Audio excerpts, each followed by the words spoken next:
Our resident dating coach, V, is here with us again in the studio as we talk all about this. It's a beautiful day, Coach V. Lovely having you here as always. Thank you for having me back, everybody. Forgive and forget. That is our topic today. Sabi nga nung kanta, sorry doesn't make it anymore. Correct. Diba? So, Correct. forgiveness, that's so hard to give. Absolutely. And It is true. Diba? And in my line as a matchmaker and a dating coach, you hear this all the time. People having a hard time forgiving. Yes. Because of a lot of love issues, and that includes cheating. Yan yung isa sa pinakamahirap magpatawad. It's easier said than done. So how do you Absolutely. forgive somebody who cheats? Can you even forgive somebody who cheats? No. So when somebody actually did something bad to us, no? Like the tendency is we want them to suffer as well because they've caused us pain. That's true. So one of the things that we do is we try to show them that I'm the better person here and you're the one who hurt me. But what a lot of people do not know is when we hold on to that grudge and when we're not forgiving, it actually makes us fat. So one of the things that I tell, fat, like yes. gain weight? Absolutely, especially in the belly area, because what happens is when you don't forgive, you hold a lot of resentment, so you have a higher cortisol level, the stress hormones. One of the coping mechanism as well is to emotionally eat, you know, emotional eating. So there's a lot of negative side when we don't forgive compared to when we forgive somebody who caused us hurt. I never thought That is interesting. the ultimate weight loss advice that we could give is to forgive. Forgive, But yes. may mga statement rin na you can forgive but you don't forget. Oh, yes. Ah, yeah. Yes, absolutely. Because when you forgive somebody, it doesn't mean that they're free from the sins or the betrayal that they've committed. You should still hold them accountable, but you have to have this mindset that they're the one who committed the sin, hindi ikaw. So why are you gonna suffer for the wrongdoings that they did? Paano if there is someone who hurt you and never apologized? How do you forgive that person? Someone who never really realized na, I don't know if I hurt you. But do Pero you even diba? forgive though, or you just kind of brush it off and like move on, right? Because they never You really set it aside. apologize. So Yeah. parang like, okay, I'll just let it slide until Pero maybe. tataba ka daw eh. Oh, right. It's gonna show. You know, that makes total sense, no? When you hold on to a lot of grudges. Emotional weight. So yeah, that's emotional weight, which makes you heavier also. But so if you let it go, then you also let go of the unnecessary weight And in your later body. we'll talk about, you know, how to heal and forgive. But right now, quick question for you guys. Do you have anyone in mind na parang, oh, they've never asked for forgiveness, but I like forgiven them anyway? There are people like that, right? Yeah. Because a lot of people will not ask for forgiveness because it means admission of the wrongdoings that they did. Yeah. And so how do we forgive if they never ask for forgiveness? So one of the things that and when I talk to my clients, one of the things that I tell them is if you hold on to that instead of thinking like, how do I level up after this? Then that means you are parang crucified to that person forever. So one of the things that they do is release work.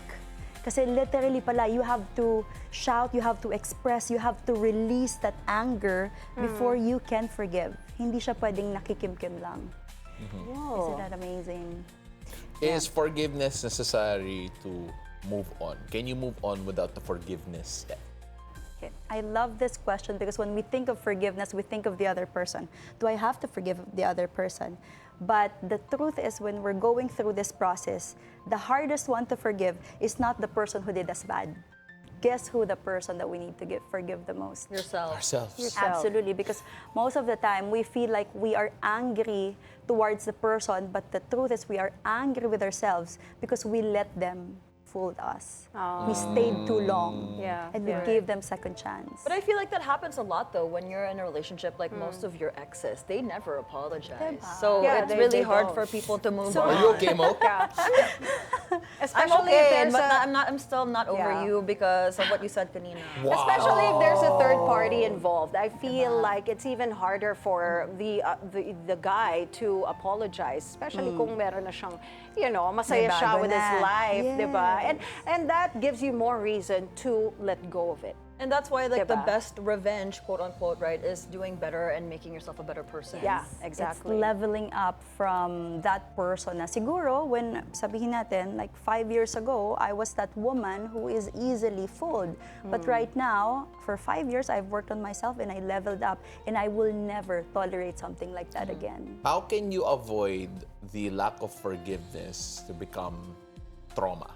Kasi you can be happy, you can get happy, let's say in your next relationship or your next partner, and then but you still never forgave your previous ex or whoever or something. When you move forward and then all of a sudden parang nagka-flashback, you see that person again, and then biglang bumabalik yung trauma. How can you get rid of that without? felt Or do that, you have to wow. forgive, diba? I feel your pain. You Yeah. feel that? It's okay. Coach V, so paano na yan? Na-trauma ka na ba agad? No, si Pao Pao. It's okay, Parang we we felt felt his I felt his pain. pain. I'm just That was so empathetic eh. ano. Kasi alright, I can feel what Alan wants to ask eh. We're here for you, I Pao. can feel what Alan wants to ask. I'm just being the voice of the May pasa voiceless. kay Alan. Walang Hindi, ginawa si kasi- Alan sa'yo. Si Alan pa nadama. Wala siyang mic eh. Wala siyang mic. So I just have to share. Sure ka si Alan talaga ang Forgive him, kailangan Alan. sagot. Alan, forgive him. Asking for a friend. Okay, Pao. Si Miss Mo daw yun.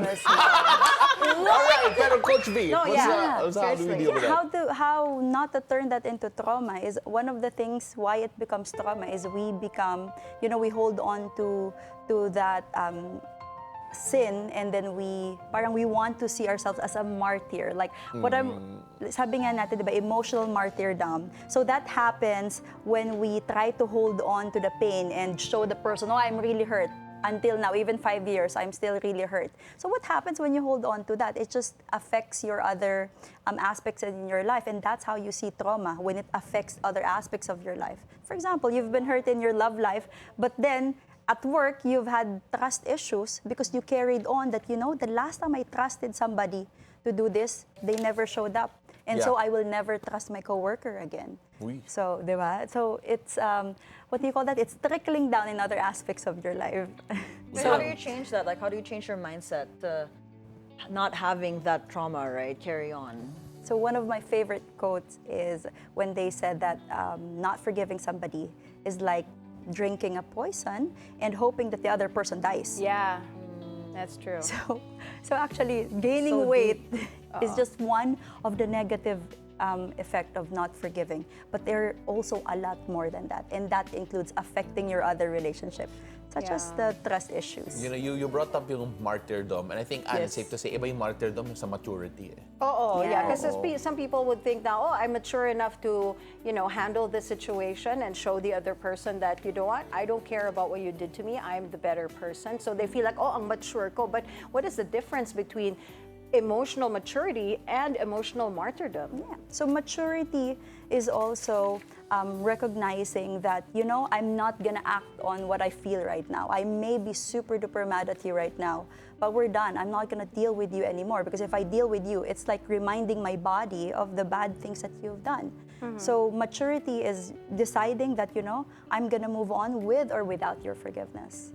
And then martyrdom is... Martyrdom naman is holding on to that grudge and showing them that I feel so hurt and I want to guilt trip you. That's martyrdom as well. So would you say that's more manipulative because you're guilt tripping the other person and Yes. it's not what you should do? You're right. You're guilt tripping the other person and you're guilt tripping yourself to gaining more weight. It's To gaining manipulative. more weight. It's manipulative. Holding on to so much hurt, will really, it's really like a poison that you put in your body, and then hoping that, like what you said, hoping that the other person gets poisoned by it. But in reality, you're the one who's really killing yourself with all this pain, all this hurt, grudges, and everything. So you really have to let it But go. Yeah, but how do you stop the killing Yeah, and start the exactly. healing? How do you stop all the poison and how do you absolutely. basically detox from all that? Right. So one of the things that we didn't mention is if you hold on to whatever they've done to you, what happens is it turns into resentment and it turns into revenge.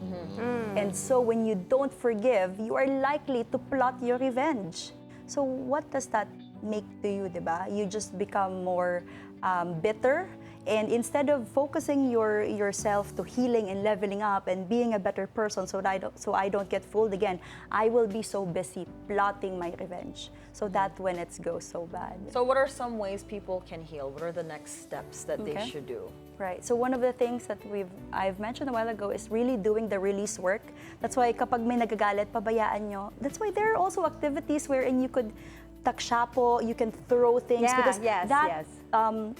that anger is energy and that needs to be literally out of your body. That needs to be released, right? Yep. And then after the release work, that's when you have to do a lot of positive self-talk and mindset, saying that, you know what, if I stay here, then I'm just gonna be the kawawa. If I stay here, it's like giving them a chance to hurt me again. So it multiplied into 2. Yeah. Diba? And if I stay here, what's gonna happen is I will not be able to find somebody better if that's in your love life. So finding somebody better or creating a situation for you wherein it's a better circumstance than where you've been, that's how you move on. You know, this answers so many questions, Ann, kasi, Ayan. kasi si ano eh, Sino na naman? si Mo. Why? As it always me? Anong ginawa ko today? Kasi, Ann, Okay, Ann, he's not over that I made him mess up on Weather HQ. No, iniwan kasi tayo for Corina and Pinky. Grabe naman kayo iniwan. Mahurt kapag sinagot ka na, I've found somebody better. No, just joking.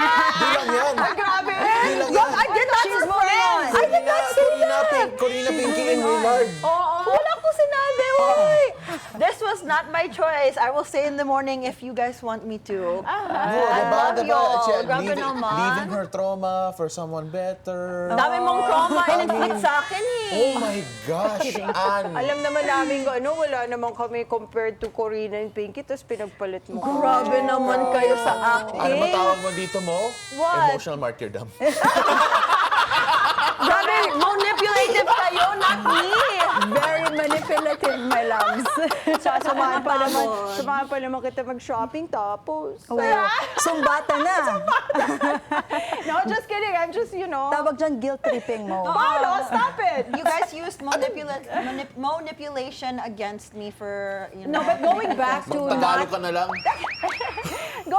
not taking revenge, I think if you're plotting for revenge, gawin mo na lang revenge travel, revenge body. Revenge Diba? body. Very Yeah, nice. ganon. But not Diba? revenge towards that person. Diba? Lugi kasi talaga when you don't forgive. But just to, make this clear, I'm not leaving. That was not my choice. Okay. Okay, Pao, and I love you both. So you'll be I here would next never week? leave you. Pwede naman. Pwede naman. Hi, bosses. I'll be here. No, but then I think that's a great way to wrap things up. Yeah. With Mo leaving. No, it's a great way to wrap things up, especially the entire forgiveness and of course avoiding emotional martyrdom, diba? Forgiving, forgetting, and then moving on. Yes, Moving forward. Right, and be excited for your future. Which is what I'm doing, moving forward, being Moving forward. excited. Yes, there you go. Being excited for my Tagalog career. Iba yung Tagalog, guys. But now you guys will all grow with me. We're just starting. So don't worry, wait like mga 2 months. Gagalingan ko. Yeah, she's We're moving excited for forward. you. And thank you so much, Coach V, as Thank always, you, ladies and for gents. joining us this morning. We learned a lot again today. Yes, and we Forgive, experienced forget. emotional martyrdom at its